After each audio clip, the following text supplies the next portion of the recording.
সিনেমাগুলো এখনই তৈরি হচ্ছে একে অন্যের সাথে যুদ্ধ করবার জন্য। ঈদ উল আজহার জন্য আমাদের প্রযোজক, পরিচালক এবং শিল্পীরা তৈরি হয়ে গেছেন যুদ্ধের জন্য। এবারের পর্বে আমরা দেখে নেই কি কি সিনেমা থাকছে ঈদ উল আজহায়।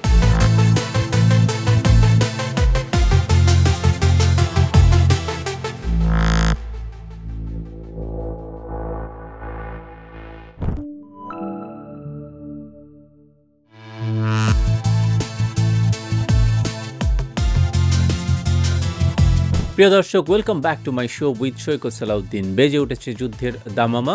আমাদের পরের ঈদের সিনেমা মানে ঈদ উল আজহার সিনেমা নিয়ে সব নির্মাতা এবং অভিনেত্রী ব্যস্ত হয়ে পড়েছেন তাদের যুদ্ধের প্রস্তুতি নিয়ে। কারণ ঈদ উল আজহার সিনেমা কি হতে যাচ্ছে তা আমরা মোটামুটি এখন সবাই জানি। আজকের অনুষ্ঠানে আমরা সে বিষয়গুলো নিয়ে আলোচনা করব যে ঈদ উল আজহার সিনেমার যুদ্ধ।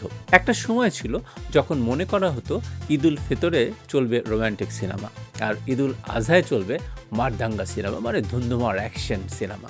কিন্তু এই ধারণাটা ভেঙে যায় কবে জানেন? খুব বেশি দিন না, কিন্তু শাকিব খান 3.0 যে সিনেমাটা দিয়ে সেই প্রিয়তমা মুক্তি পেয়েছিল কিন্তু ঈদ উল আজহায়। এবং শুধু প্রিয়তমা না, ওই ঈদে মুক্তি পায় সুড়ঙ্গ। আমরা জানি যে সেটা একটা সাকসেসফুল ঈদ ছিল এবং ওই ঈদে কিন্তু একটা রোম্যান্টিক সিনেমা মুক্তি পেয়েছিল। সেই সিনেমাটার নাম হচ্ছে কিন্তু প্রহেলিকা। আরেক ঈদ উল আজহায় আমরা পেয়েছি পরাণের মতো সিনেমা। তো কাজেই দেখা যাচ্ছে দর্শক যখন কোনো সিনেমা পছন্দ করে ফেলেন, আগেকার ধারণাগুলো তখন আসলে খুব একটা ওয়ার্ক করে না, মানে নতুন সাকসেস বা নতুন ইতিহাস রচনা হয়ে যায়। যাই হোক, ফিরে আসি এবারের ঈদ উল আজহার সিনেমা নিয়ে। এবারে ঈদ উল আজহার সিনেমায় কি থাকছে চলুন আমরা একটু আলোচনা করে ফেলি। প্রথমে অবশ্যই বলতে হয় এই মুহূর্তের যিনি ইন্ডাস্ট্রি লিড করছেন এবং ইন্ডাস্ট্রি হিট দিয়ে যাচ্ছেন সেই শাকিব খানের কথা।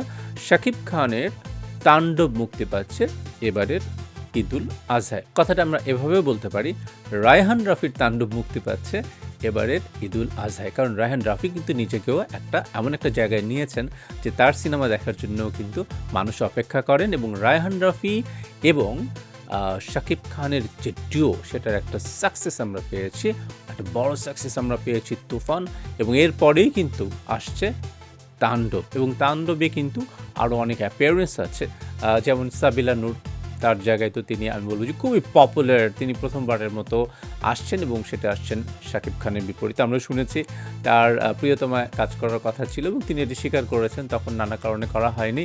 কাজে সেই সাবিলা নূর কিন্তু আসছেন তাণ্ডব সিনেমায় সেই শাকিব খানের বিপরীতে। আশা করছি আমরা একটা অন্যরকমের ডুও পাবো। এবং এই সিনেমায় কিন্তু জয়া আহসান আছেন। জয়া আহসান এবং শাকিব খানের কিন্তু সাকসেস আছে। আপনারা জানেন যে পূর্ণদৈর্ঘ্য প্রেম কাহিনী 1, 2 তারা করেছেন। কাজেই আমি বলবো সব মিলিয়ে তাণ্ডব সিনেমাটা নিয়ে দর্শকের আগ্রহ আছে এবং প্রদর্শকদের তো অবশ্যই আগ্রহ আছে। এটি নিয়ে আলোচনা চলতেই থাকবে।